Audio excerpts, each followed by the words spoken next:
We are back. I'm Brian Stelter. I'm the host of Reliable Sources on CNN. I'm grateful to be here this afternoon. I think this is going to be the 1 hour of the day. I don't use the T word, Trump. Pretty sure I can get through an hour not talking about him up here, and I appreciate that. Since we're up here at the end of the conference, figured we would wrap up by looking ahead, by talking about what's next up. And the five people, of course, with me on stage really need no introduction. Bob, Steve, Maria, Joe, David are leading magazine media through this period of transition and innovation. I wanted to start by mentioning that right around this time last year, actually this time next week last year, my mentor David Carr passed away. He was the moderator of this panel 2 years ago. He taught me an enormous amount about the magazine industry my years with him at the New York Times. And what David always appreciated, what he always loved more than anything else, was a spicy story, a spicy tidbit, spicy bit of gossip. So I'm going to try to get some spice out of all of the panelists up here this afternoon. And I figured let's start all the way down here with David. I want to ask about the experience that you and I have both had, either the Whole Foods line or the Duane Reade line or the CVS line. You look at the magazine racks, and then you look at the people that are staring down at their cell phones instead. I wonder how much that ticks you off, David, and what we do about it. Wow. Well, I don't think Apple sold, 76 million phones last quarter. They sold 76 million personal TV sets and book distribution systems, music players. And so, every media is disrupted. Newsstand has been tough, and you do watch the changing consumer behavior, at the point of sale, and people are checking to see what you have tweeted most recently, Brian, or perhaps what Donald Trump, I'm sorry, has commented on. There it is already. But that's just the world, and I think that all of us, the downside of technology is perhaps it's clipped single copy sales. The upside is all of us have become much better at subscription generation and using the web to drive paid subs, using certainly targeted email promotions. And so the subscription business has become a little bit simpler. The newsstand business has become a little bit harder. At the end of the day, it might be a slight net negative, but not a great one. Is there a secret weapon, Steve, with regards to this moment of disruption? And if so, what is it? Well, I think it's the knowledge we have of the individual consumer.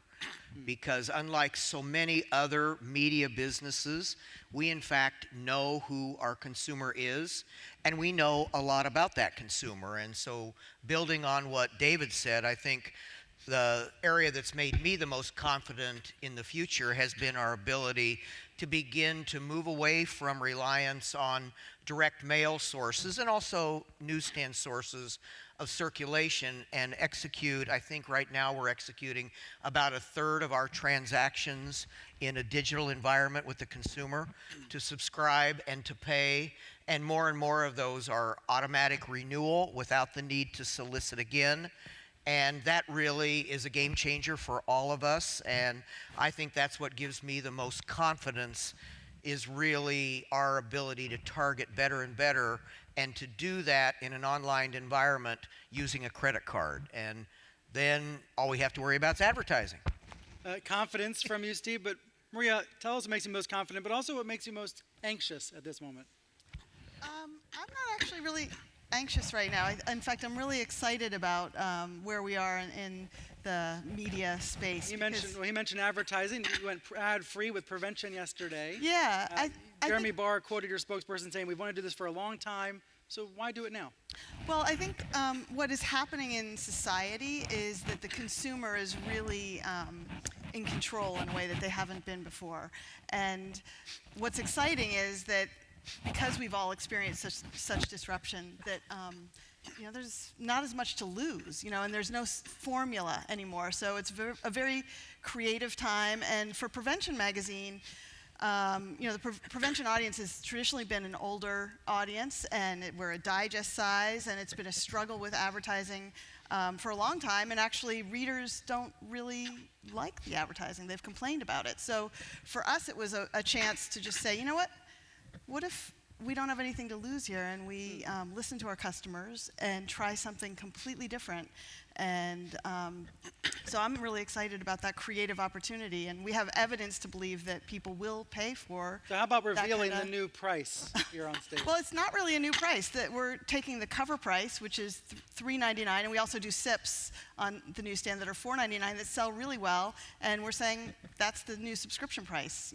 Times that, times 12, and we'll be testing variations of that. But it's going to be, a full price product. So nothing really makes you anxious right now. Feeling good. No. I'll hold on to the anxiety for all of I you. meditate and things like that. So it's like all stress. That's what I've got to start doing, management. meditating. Yeah. Bob, any anxiety from you? Yeah, you're making me anxious by asking that question. No, look, I would just add on what they're saying is Yeah. I think we're heading into a world where it's likely going to be smartphones and traditional media too. So in my world, my little crazy little world, I think the magazines, consumers love the magazines, and we've got to get our content more on these smartphones. So I would say as more people look at it, let's get our content on it. We have the greatest content makers in the world in this at Condé Nast and in this industry. We can make short form content. We can make video content. We can make content that changes marketplaces and changes influences consumers. So let's do more of it. I think what makes me nervous is that we don't move fast enough, because we've got to move fast to do this, and we've got to do it well. And, we've got to, have the talent all lined up and the ideas generating new things that really delight consumers. There was a comment here yesterday about, or maybe even earlier today, about losing talent to the Facebooks of the world and the Googles of the world. Are you finding talent retention on the engineering, the development, the programming side to be more and more difficult? It's tougher to compete with Facebook for sure, and or a startup, because they're in that play for an equity play, so to speak, and we're a big private company. So we have a bit of that. But you know what? People want to be part of cool things. They want to be part of really something special. And so from our perspective, we target engineers who want to be in our marketplaces, want to do special premium content, believe in it, want to be in the markets and be part of their lives. So from our perspective, we've grown our staffs a lot, and while we're fighting for content with everyone, we're really feeling good about how we've transitioned our whole team. Joe, what do you have in common with your colleagues, your rivals up here so far, and what do you maybe disagree about? I think that, you talked about the talent problem. We've had no problem in attracting talent to the corporation. In fact, people are tired of writing listicles and actually want to do serious journalism. They're more than happy to come to Time Inc. On the technology side, we're all facing the competition in New York. It's a very stiff, competitive market for technology talent, and we're all facing that. On the excitement side, I get very excited quite frankly, about this industry and where we can go and what we can do. I came back to it 2 years ago, as you know, from the private equity space, and I come back and look at all the opportunity it has, all the value it has. We inspire, we really do touch people's souls, and the opportunity for us to take that well beyond print formats is there for us, and I think we have all demonstrated, each of our organizations have really rushed into these new formats and demonstrating that we can be quite successful there. So I think the opportunity for this industry to start thinking of itself as brands and really owning content and conversation is there, and the more we rush forward and go after that, the more we're going to seize those opportunities. We're also in this incredible disruptive space in media right now. CNN, others, everybody's looking at it. What does this all mean? Where are we going? What are the new revenue streams? Can you tell us? That's an amazing, I wish I could, but that's an amazing opportunity for us, because the traditional models are going to shift. The dollars are going to move from television. They're moving to online video. The dollars are moving away from other sources. Facebook is absorbing a lot of those dollars, but there's also an opportunity for us, I think, to really go forward and say, how do we take that dollars? How do we make sure that we engage audiences? Everyone's looking for engaged audiences. Everyone's talking about, how do I get my message through the clutter? We get through the clutter every day of the week with our audiences. Since you mentioned video, what's worked so far and what hasn't? I think some of your rivals would say that your Time Inc. strategy for video has changed several times along the way. Is that just a necessary part of doing business? The Time Inc. strategy for video hasn't changed at all, actually. Okay. We started out, when I first came back, I started talking to our people about we need to do more video, and we actually did about 11,000 last year, and we'll probably do maybe 20,000 next year. We've just moved downtown. We built 3 state-of-the-art film studios. that we're going to be producing a lot of video content from. In Birmingham, we just created a really state-of-the-art test kitchens. We have 28 test kitchens and video studios and photo studios surrounding them. We have probably the largest test kitchen in the United States with video and photo capability. So we're producing a lot more video. It's an important component of where we're going, but we're also asking our editors now to come back and say, record what you saw. You know, we in this industry often forget the number of people we talk to, the impressive people we get to interact with. The access we have. Now, I use the example when Time Magazine put the cover of Trump on the cover with the eagle, the bald eagle sitting on his arm. The outtakes of that were actually quite funny. You saw the eagle flapping around and Trump running around the stage. I mean, it was actually I saw quite people funny. using it last night saying this eagle represents Iowa. Well, we took those outtakes. The reality is some of the editors from InStyle recently came back from a fashion show and they recorded what they called taxi cab video. They sat in their taxi cab, they took out their iPhone and they recorded their impressions of the fashion show they just saw. We interact with the most interesting people in the world. We go to the most interesting events in the world. We have access to Arnie Sorensen and people like that. We have access to incredible people. We need to film that. And that authentic kind of video, you're going to see a lot more coming from Time Inc. because that intimate access that we have, the rest of the world is hungry to have that access that we have. So I think there's a huge opportunity for us in video going forward. Drilling down on this, maybe we go to you on this, David, talking about Hearst. Is the money really there for the ads against these videos? Has this been effective so far? You know, we've seen over time different industries go through change. I don't know what the order was. Newspapers, recorded music, books, magazines. With all due respect, Brian, the cracking of the cable TV model will be the biggest one yet by a significant margin. And so TV's historically been the biggest business out there. You're coming at me, huh? Well, I'm just making an observation. Although CNN, I understand, is one of 3 cable networks that are actually up in ratings in the last few months. Yeah, we might be okay. But to the point about cracking, you think more and more money is going to be unlocked as the bundle maybe unwinds? Well, we can compete. So if you would have asked us 5 years ago, could our brands compete for video dollars against the broadcasters and the cable networks? And the answer to that was no. But now you watch the change. The highest rated source of video content and during prime time is Netflix, by far, right? Number one, they beat every, traditional broadcaster or cable network. And so that dislocation is going to free up an enormous amount of money. And we're all competing for this in a way that in the past it would have been more challenging for us to do so. And so I think it's a very exciting time for us. I think we've all learned. I think the first inning or two of the digital disruption might have gone to the pure plays who kind of built audience faster than us, but they didn't have brands. And I think all of us have learned from that. And we've all seen significant audience growth with these brands of stature. And now it gets really interesting. What have you learned from the BuzzFeeds and the Vices and the Refinery 29s and the Complexes, all of which Hearst has stakes in? Yeah. So, we have, with the exception of Vox, we have investments in most. But even, without the investment, you can learn a great deal from the outside looking. And I think, BuzzFeed and the way they pioneered many forms of native, what they've done in terms of video with their team.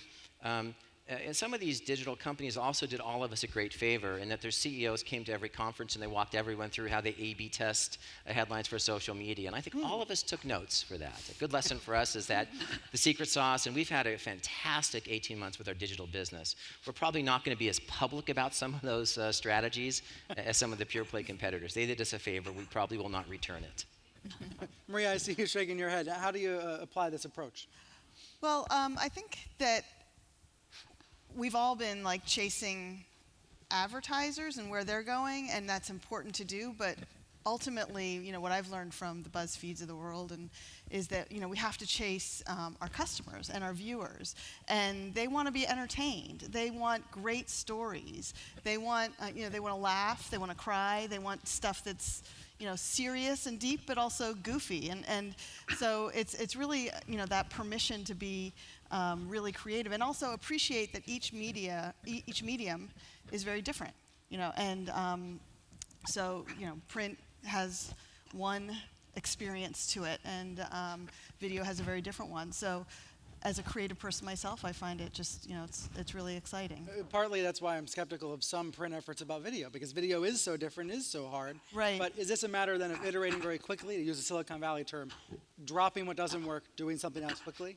Definitely, but it's also about attracting the right talent who know how to do that. I think there's a definite benefit to having editors learn how to shoot video and do film, but it's a very different skill set. And that's one of the things I've learned at Rodale, because we have books and e-commerce and magazines and digital, is that just because you learned one thing doesn't mean you can jump right into something else. You have to bring in people who have grown up and are passionate about that medium.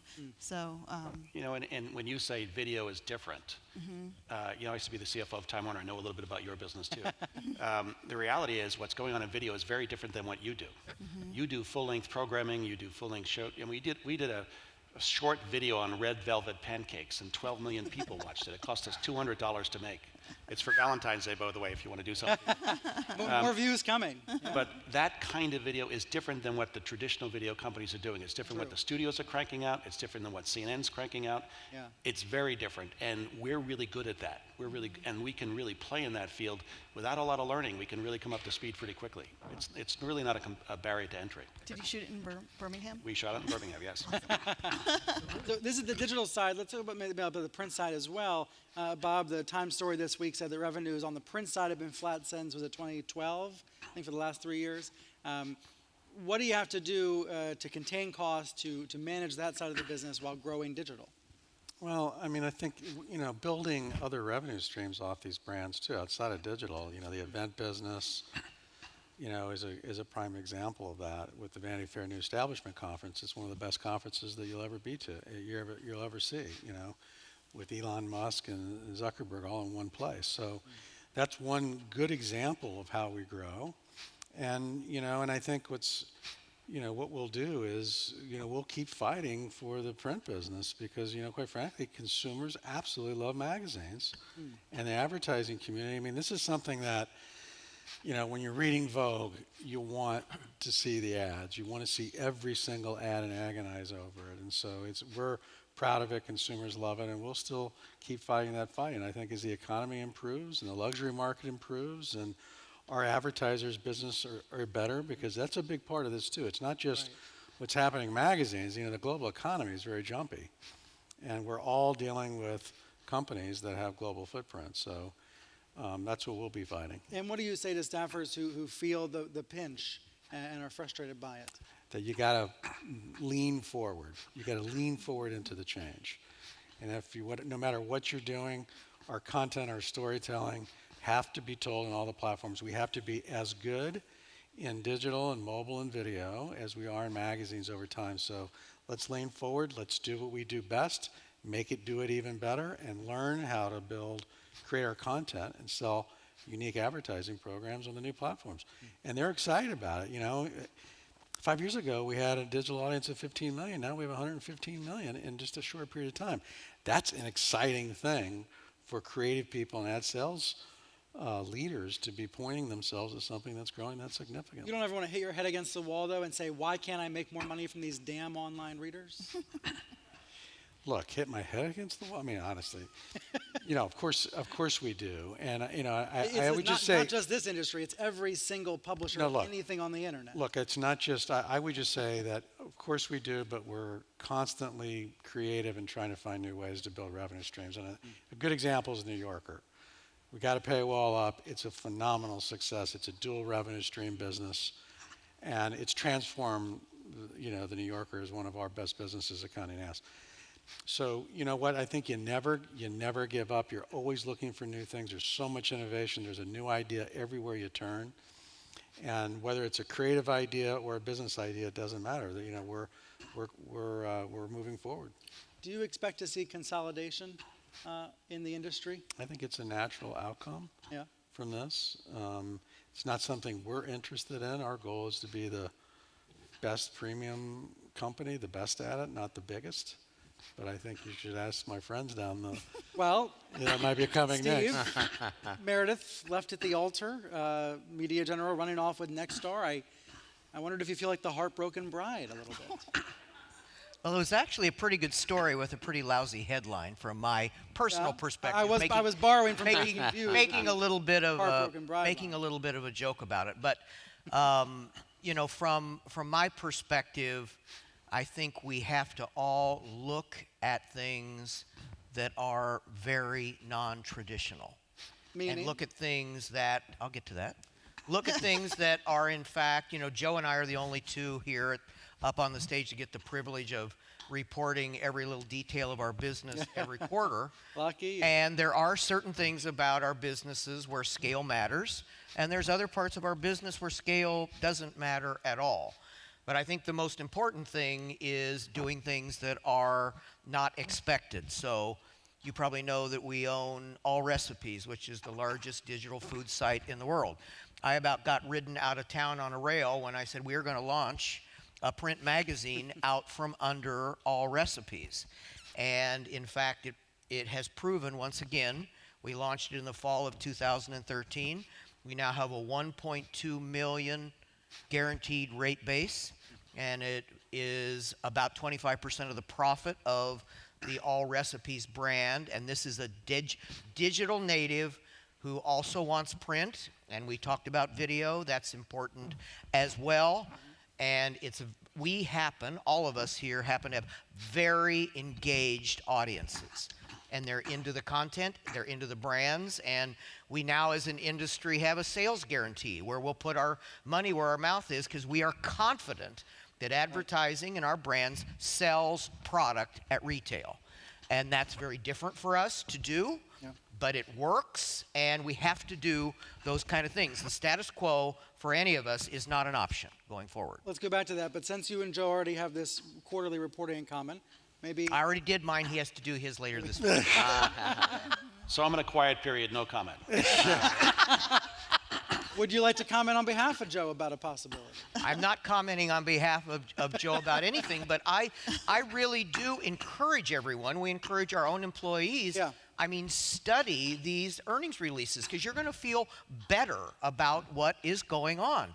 We had a quarter where we had, of course, we've been pretty acquisitive, but we also break out organic, and our organic print was up a tiny bit, and our digital was up in the teens, and our circulation is really good. I mean, you can read the income statement, and it's going to make everybody in this room feel pretty darn good about what's going on. But that's not because we're doing the same thing we were doing in 1976, right? None of us are. Well, let's talk more about the print magazine sales guarantee and Sure. magazine media 360 brand Sure. audience report. David, why, in a nutshell, why do the metrics matter?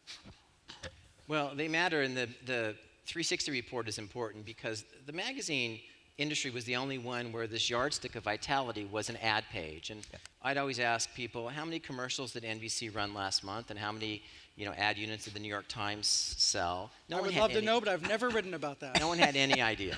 Right. And so I think the industry, led by Mary Berner, taking the initiative, did a great job of talking about how engaged these audiences are on all platforms. Because, one of the things we all believe in is these are famous brands. These are billion-dollar brands. They're not probably billion-dollar businesses individually.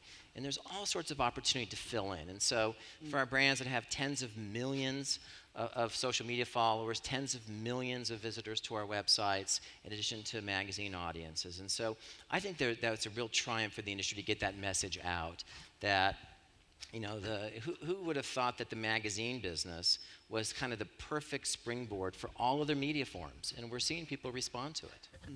Steve, why was it necessary to have sort of an extreme strategy of offering advertisers their money back? Well, I think more than anything, it's about accountability. And we've done 50, however many of those studies, 56 or 57, everyone with a positive ROI, and the average ROI is about $9. And it's far superior than spending money in a very undifferentiated environment like a portal. We can prove that. So it changes the conversation, and hopefully it allows us, as Bob said, to fight really hard for our fair share of the advertising budget. We're all in the business of every platform, so we're not saying that it should only be print, but we're really saying that print is the fundamental underpinning of a really good media plan. Interestingly enough, tied to my last earnings release, we were talking to an analyst who said, you know what you really ought to do? You ought to take that program you have for Better Homes and Gardens at Walmart, where you've got, 3,000 products in every store, and you ought to spin that out as a separate business. I'm like, whoa, whoa, whoa. Absent Better Homes and Gardens, the brand and the magazine, there's no program at Walmart. It's not that simple. But it's about kind of closing the circle for the consumer, inspiration, action, and that's what our brands do. Maria, talking about the consumer, what are you doing to take sort of knowledge of the audience to a new level of sophistication? Well, I mean, I think one of the best things about the internet and mobile is the data that we get, and we can really analyze it, and we can engage in a conversation with people, and so that's an immediate learning process that, before the internet we didn't have. We had to, send out paper surveys and things like that. So I think that conversation is super important, and the, listening and learning, and then also getting feedback when we do things. So sales feedback from both advertisers and our consumers. So it's a whole new level of conversation and dialogue and listening and data that is, as a former circulation person, is really fascinating. I wonder where we actually are in terms of using big data to target audiences. Joe, where are we actually at right now in terms of where we can get to with regards to that? Well, we just hired a chief data officer for the first ever at Time Inc. We track 150 million US adults in our database. We have billions of interactions with those people every year, and we never really use that. We had some data projects that we did with certain advertisers that actually were quite successful. What we find is that once you take, advertisers are looking for attribution. They're all trying to create attribution models. I spent this, I got that. There is a big debate going on in the industry right now. Top of the funnel, bottom of the funnel, is really, does everybody who sees a Toyota ad got to run out and buy a Toyota? I don't think so. But the reality is advertisers are looking for ways to test that. How do I know that my advertising dollars are effective? And I think it's important for the industry to develop those data initiatives, which is probably why one of the reasons that Steve talked about it. We've been doing data guarantees for a long time. The industry needed to get out in front and say, we do have very effective media. And the data, I think, is going to be an important component. You'll see a lot more from us. You'll see a lot more acquisitions you may scratch your head about. They're about data acquisition. There you see all of our apps. Everything that we do is a data collection engine now, as we're seeing in the other spaces that are out there in the digital space. That's what's really happening in this industry. The money's going to Facebook because they've got all that data. And so there's a real opportunity, I think, for this industry to get together on the data issue, to think about how we compete in that space, and we'll see a lot more coming from Time Inc. So you're feeling acquisitive on that front. Yes. Anybody else who might be feeling the same way? Steve? No, we've all made a lot of interesting investments in technology platforms. We acquired in the last 12 months a business by the name of Selectable Media, and that's really all about doing a better job for our advertisers of targeting our digital advertising. And of course, as a result, you can get a higher CPM if you target the right customers and they sell more product. And I think we're all very comfortable in that space. We've all been in that space for a long time. But like Joe was saying, I think we have a chance to get more sophisticated in the way we use that data. And part of it, a little bit like Bob says, has to be getting our advertisers more comfortable to execute more sophisticated programs, which isn't always the case today. Bob, what kind of structural changes do you have to make within the company in order to make all this happen? Talking a lot about experimentation here, and I wonder what you have to do internally to make it happen. Yeah, I think the first thing that I think about is the culture. We've got to make we've got to keep working on the culture so it's okay to innovate, try things, fail fast, work on new platforms. And so culturally, just setting us up, I mean, we never had, we're really a super private company. We never had all the managers together in one meeting. We never had all company meetings. I just did that the last couple of weeks to lay out our strategy and to talk about the values and the things that I think are important, which is really creativity, innovation, empowerment, and accountability. I mean, those are the things that we really got to do. And, what's exciting about it is kind of why is that important in that this word magazine media, I mean, it's not just a word. I mean, what people are saying about the data is the power of these brands. When you connect the creativity of the content that we have with the distribution we have on different platforms using data that's driving things together, the engagement is so significantly higher with the consumer, and it's such a powerful thing. And it's a big deal for Condé Nast because forever we've done big marketing programs, big programs that really drove the marketplace. And now that we have all these other platforms to do it, everything accelerates. The data is proving it out. The more we productize this and we create things that we can easily talk through with our advertisers, more than just proving ROI, but using the data to provide programs for them, the better we are, to do that. And that requires a culture of people have to work together. The editors who are print experts, Anna's working every day with our digital people, and she's very engaged in it. And that's the culture that we need to create. It's a little awkward to get everybody together since that's not been commonplace in the past. Look at just, the first step is you just say that this is the way it's got to be, and you get people pointed on where we're going to go, and you just, let's go. And our company is very engaged in doing that. And so I'm proud of what we're doing, and it's working. So that's the best thing is you show that you did this and this happened. I think we've all got 100 different examples of things that have worked. I think you might have coined a new word, productize. Productize. I like that a lot, actually. It's a good word. David, I saw you wanted to chime in. I think at times there is some tension, and there should be tension. We tell the organization that if there's not kind of, arguments, respectful ones about how we maximize each platform, we're probably not pushing hard enough. In our world, we're operating our entire global digital business as one common ecosystem, common technology suite all around the world.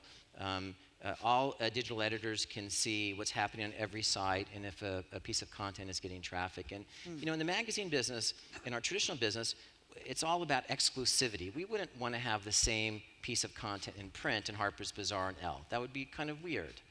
But an example of what we see in terms of digital, and we were just looking at the highest traffic content from December, a piece ran on Cosmo UK of how to, if you drink champagne twice a day, it helps stave off dementia, citing some obscure UK study. Twice a day.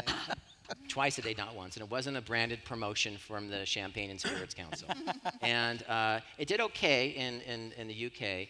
The editor of townandcountry.com saw it, amped the graphics up a little bit without permission, without cost, put it on townandcountry.com 3 days later, drove 1 million shares, drove Town & Country to the biggest audience it's ever had because it's not a very big business. And that felt comfortable. It didn't feel so comfortable at the start in terms of this aggressive sharing of content on a daily basis. But once the organization got past it, it's been a really, really big part of our growth strategy. You've said to me this is the months to moments idea. Yes. Right? And how much content, is there a number for sort of how much you're producing now online? Yeah, so just the US team produced 100,000 pieces of content last year and then was enabled to ricochet all around the world on a real-time basis. Joe, do you have a number like that? No, I don't We're a remember little those competitive numbers. up here. I don't really remember those numbers. All I know is our web traffic is up dramatically. In the 2 years prior to my arrival, we hadn't grown at all in our web traffic. Our web traffic is up dramatically. Like I said, I'm in a quiet period, so I really can't talk about the numbers, but it's been up dramatically. The video views are up dramatically. And actually, a lot of that comes from the culture. The conversation about culture is very important because the culture of Time Inc. was one of an insular culture of each brand running their own show. We are now one Time Inc., and we actually all carry around culture cards. If there's a Time Inc. in the room, you'll find they have a culture card. We talked to Alan Mulally and how he changed Ford Motor Company, and it was all about the culture. The reason he didn't have to take the loans and everybody else did was because he got the entire organization working against a common goal. And the real value I think that we have at Time Inc. is we're a large corporation with incredible people working for us. And the real value we have is getting them all to work towards a common goal. And the culture's been a real part of that. Our move downtown to open office environment has been a part of that. We've spent a lot of time talking about the culture and how that helps transform an organization and transform an industry and change.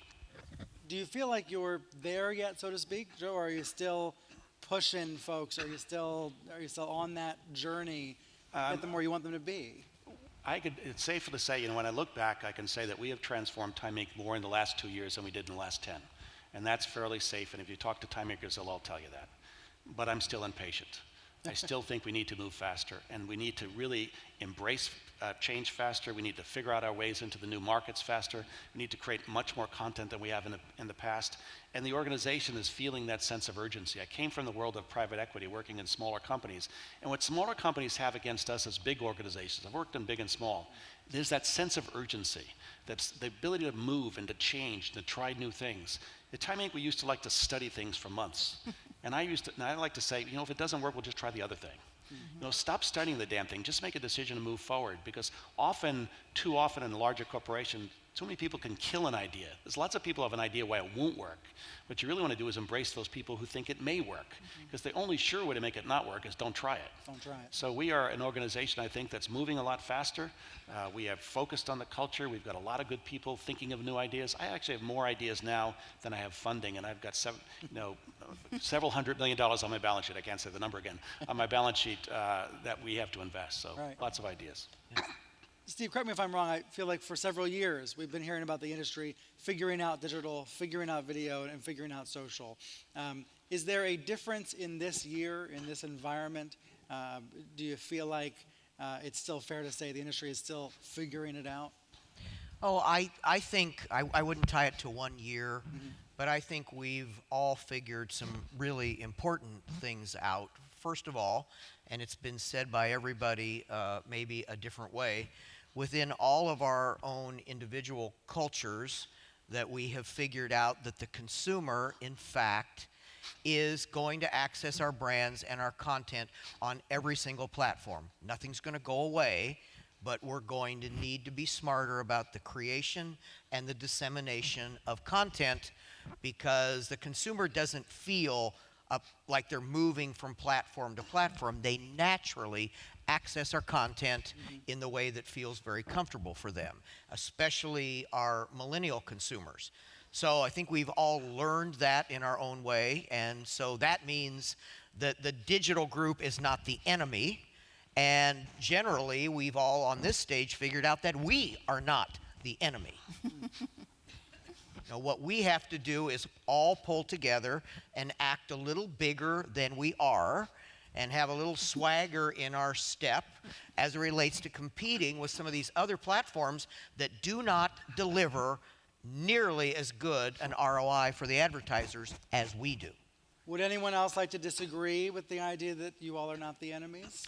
No, I mean, I would say that, it's the election cycle, so you've watched other programs with a bunch of guys in suits and one woman tear each other apart in the Republican and Democratic debates, and We have watched that show before, yes. And I think that there is a strong united advocacy among the executives in the business. And in our case at Hearst, where we love partnerships, Joe Rip publishes our bookazines for Food Network and for Cosmo.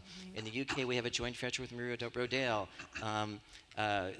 Meredith's a key partner of CDS Global. With Condé Nast, we've owned a company in the UK, a national distributor, for 40 years. And I think that's only becoming more important for the industry. And I think that the pressures from the Facebook and really the scale players in digital, Facebook and Google taking over the world, have united us around the common promotion of the very important benefits of our media platforms. Yeah. For Rodale, we're very much of a mission-based company, health, wellness, and the environment. And so our competitive set is really about where else our customers are going, to get that kind of information. And so, I think we as a team of executives in the media industry are, more aligned than competitive. But we're competing with people's attention span, going to other places for that kind of content and information. And those, increasingly have to become our new partners and our new industry for Rodale. The thing I wanted to talk a little bit about, going back to data, is that as a former, we're still a direct marketing company, but a much smaller direct marketing company. The real key is who owns the customer, and I think that's the big thing we've all kind of lost a little bit over the. Facebook now owns our customer, Amazon owns our customer, Google owns our customer, and that's what we have to get back, is that ownership of that customer, so that then we can sell them all the other things that are part of our portfolios. So you're going to do that how? Yeah, well, we never stopped, but we have to get back stronger to do that. in the few minutes we have left, let's talk about the spirit of conversations earlier about native advertising and content marketing. Bob, let me start with you. What's the directive from the corner office about how to be approaching this subject? Yeah, we were late to the marketplace with this, but I think that's not uncommon. We just want to do it better than anyone. I mean, I think that's kind of the DNA of our company, and so we have our editors involved in creating branded content. I think Dirk talked to the group about that earlier today, and you know what? They're better at it. They're really experts at this. So, from our perspective, is we're looking for the best ideas, the best creative teams that can actually drive the results for our advertisers, and so that's our goal. And we're off to a phenomenal start. We have big programs that are being bought and sold and working, and content is engaging consumers, and we think it's actually a high growth area for us. Is the notion, Joe, of separation of church and state an antiquated one? Should I retire that phrase from my lingo? Well, I retired it when I started, so the reality is, I think that we, as I've said before many times, we will never, ever, ever violate the trust of our consumers. Period, end of story. It is the fundamental basis of our business. But at the same time, advertisers are trying to sort through, how do I get my message across? How do I create compelling, engaging content that I can ride along and get my message through the clutter, which is today's advertising? Today's advertising environment is incredibly cluttered. We formed this native studio in Brooklyn, the Foundry, specifically to work with advertisers to create content that helps them get their message through. The reality is we've been doing that for years. We charge an awful lot of money for our content. We're competing against people who are doing it for free.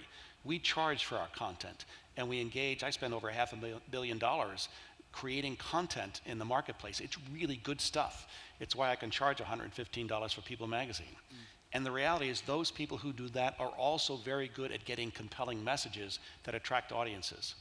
The native advertising business is projected to grow to an $18 billion business. Why should we ignore that? It plays to our strengths. It's who we are. We're really good at that. And as long as we make sure that we're very clear with our consumers, what's an advertiser-supported message and what's a message coming from our editors, I see no problem with that at all. And Time Inc. is running very strongly into that space. Steve, tell us about your strategy with MXM. Yeah, what I realized a number of years ago as I went around, and especially in the early days of the digital space, that all of our large traditional advertisers were in fact becoming media companies. Mm-hmm. And the problem was that they were fundamentally product companies and they were not media companies, so creating a continuity sort of a message was really not part of their DNA. But it really is part of our DNA. So that was the whole beginnings of what has now become, MXM. It really was originally around custom publishing, but it's mostly to help our clients have their brands interact with the consumer exactly the way our brands interact with the consumer, in a digital environment with aggressive email marketing, in social media. And so we provide that content to them, and we charge them to create their own content. And they own it, and we deliver it on their behalf. It's a very natural extension of our capabilities, and I very much agree with what has been said about other forms of advertising. We just rely on the editors because they understand when you've gone too far to, in fact, violate that trust with the consumer.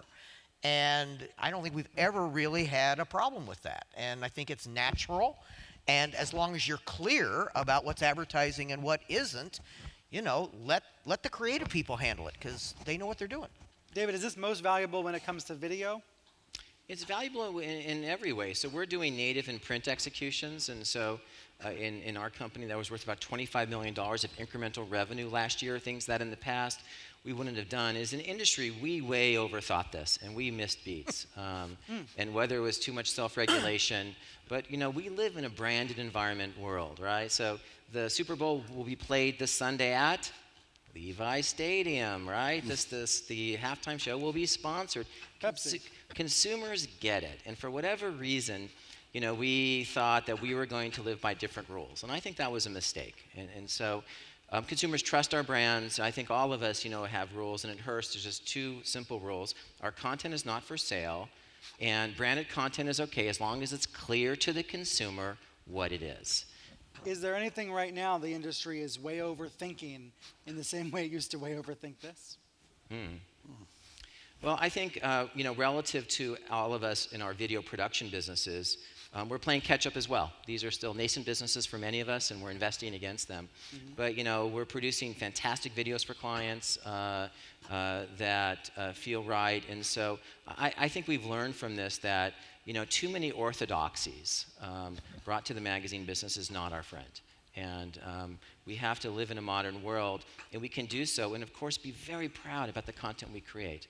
But to a certain extent, all industries going through change have to get out of their own way first. Get out of their own way. Maria? Well, we've been doing kind of native content for a long time, and very, very respectfully, and so it was never like a new thing for us, and it's part of the whole like integrated approach. I think that the thing that's so important is that transparency and clarity, and there's new FTC rules that just came out that are going to make it even more challenging to bury the label that it's sponsored content or an advertorial or things like that or native. So I do think it's something to be cautious about, and exactly because customers do listen to us as editors, and they believe us. And if they start to feel that that's for sale, then we all lose. Advertisers lose, and we lose, and the customer loses. So it's just, it's not the answer to everything, I don't believe, but it's an important component as long as it's super clear that that's what it is. 2 minutes left on the clock before drinks. So lightning round here for each of you. Bob, let me start with you. What can people most be excited about this year? Where's the next big growth spurt going to come from? Video. Video. Not even using the 2 minutes. Let's go right down the line. The next big growth spurt? Is that the question to all of us? Yes. Okay. Can I say two things? Of course. Okay. We have 1:45. I think all of us aggressively learning to interact with the consumer from a circulation perspective online using a credit card. That's nirvana for the circulators. And I also think being really proud of our ability to move our marketers to the very bottom of the purchase funnel. And the result of that will cause our share to increase, and that's really the only problem we have as an industry. Top line advertising growth. Most of us are about to the point that the growth of our digital is going to, kind of overtake problems we have in print. So if we can stabilize the print and the digital grows, it will be very good for our shareholders. Maria? I think consumer revenue in any shape or form is the thing. I think people trust in media is at an all-time low among consumers, and I think they're at the point where they're ready to pay for stuff that's like free of bullshit, basically. So that's one area that we're going to be focusing a lot on. Taking advantage of distrust in media. I like that. That's what I try to do too. I actually don't think I've been searching for the silver bullet. I've not found it. I think we at Time Inc. need to do everything right. Yeah, everything. We need to be better at circulation. We need to be better at digital. We need to be better at native. We need to be better at content production, better at advertising, better at creating an incredibly creative program for our advertisers. It's really all of the things we do every day. We've got to be much better at it, embrace change, and really accept the future, and we're going to be just fine. No pressure, David, but you're last. Well, I think at Hearst, we spend a lot of our time discussing partnerships with these early stage high profile companies. And I was thinking about who was on the panel. We have a 50-50 joint venture with Evan Spiegel to Snapchat around the Suite product on Discover. The website you saw for Lenny, up for Lena Dunham, is a Hearst site. We built it. And so it's nice as these ascendant kind of younger companies are coming to us in some cases of how we can co-create value. And that's really exciting to take our 128 years of history to companies that might only be 128 weeks old and to see what we can do. They do have a lot to learn, don't they? They do. But they Thank have a you lot all to offer as for well. being here. Let's stand by here while Joe wraps us up. Thank you all.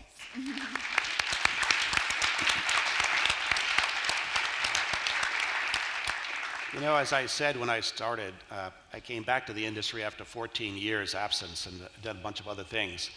I couldn't imagine a more exciting time to be in this industry. You know, what we do every day, I've often admired our editors. I wished I could write like that. I wish I could inspire like that. But we inspire people. We touch them as their soul. We make them really engage with our content. They talk about what we do. Michelle Obama was up here talking about how magazines inspired her, and she wrote a magazine. We know that what we do every day is important, and we know in a world where 5 Ways to Feed Your Gerbil seems to get a lot of traffic, we know ultimately good content will survive, and good content will survive into the future. So when we put together this conference, it was about really celebrating who we are and where we're going, and I think we did achieve that this year. It was a great conference this year, and I do want to thank all of the people that really worked on it. But the future for this industry is strong, and the opportunity for all of us to think of our organizations and to accept the new opportunities is there, and we are all going to deliver on that. Somebody asked a question about competition. There's very little competition actually among this group. There's more sharing, I think, than there's ever been. We talk about things we can do together to improve our businesses, and we're going to continue to do that. There's a great opportunity for us to seize this moment of disruption that's going on in media and be more successful than we've ever have been in the past, and we're going to do that. And that's what we're all going to be doing next year at Time Inc., and I'm sure all of our companies are going to be doing that going forward, and all of your companies will be doing the same thing. I know that you've enjoyed the past couple of days. I think you've had a lot of good fun. There's been a lot of great sessions, a lot of great conversations about things that are important to us. But there are a lot of people who put this really dynamic program together. And while I've gotten all the credit for I was the chair of the committee, I really didn't do a whole lot other than ask other people to work really hard at making sure they didn't embarrass me so much. So far, so good. So I can't publicly acknowledge all of the people that worked on this. But I'd like to give out a shout to a few people at the MPA, at Meredith, and at Time Inc. who worked really hard. So thank you, Susan Russ, Meredith Wagner, Sky Rubel, Patrick Taylor, Jason Blair, Jill Davidson, and Eric Clinton. How about a round of applause for those?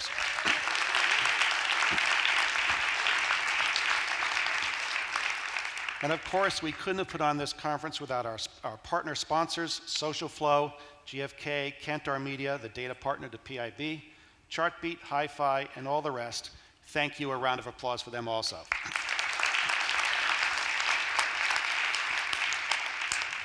And thank you all for joining us. If you have ideas on how to make next year's conference even better, please write me at Time Inc., joe.rip@timeinc.com.